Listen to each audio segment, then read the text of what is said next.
Good morning. So 9 ways to improve your sleep. Sleep comes up a lot and actually is something that I'll be covering in our Q&A this week in a bit more detail. But yeah, if you struggle with sleep, let me know in the comments because you're not alone with that. It's about 67% of people in the UK actually struggle getting a good night's sleep for many reasons. But what I want to touch on today is 9 things you could possibly do, but I want you to pick one today. So the main goal of all of this really is just to get us more in touch with our circadian rhythm.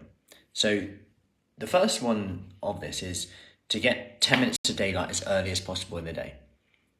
So just get 10 minutes of daylight early as possible, straight away.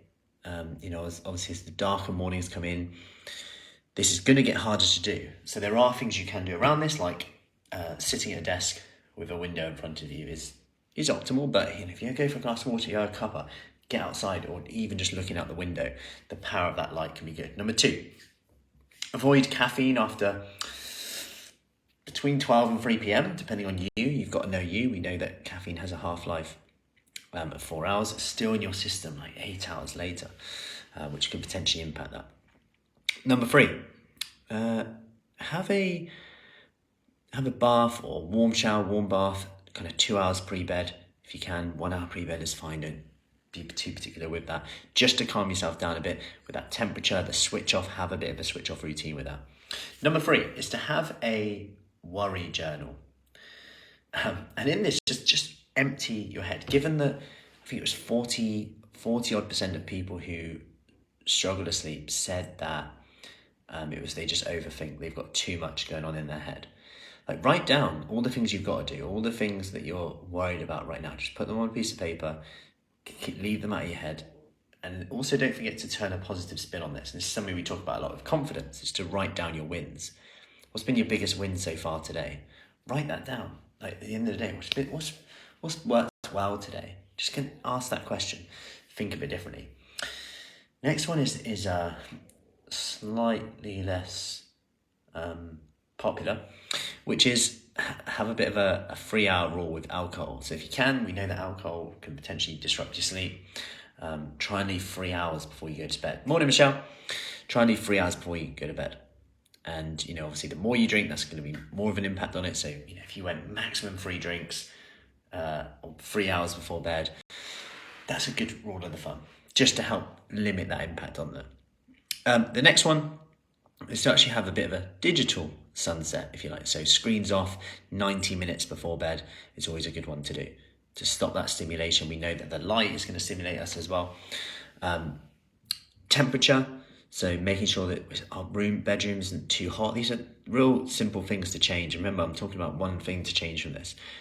Around 18 degrees is meant to be kind of a good optimal, not too cold, but not too hot at the same time. I know, if you're like me, I like the windows like wide open.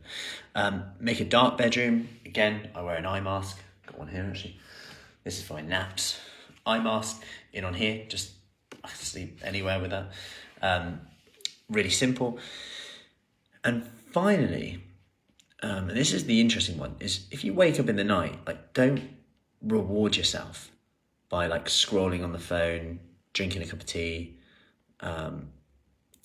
What we want to do really is just to rest, find a way to rest in this time. So that could be meditation. It could be that you just meditate and you just spend that time resting, not to get back to sleep, but just to rest. It could be that you then almost, if you do get up, do things that you hate doing, like cleaning the oven, taking the bins out.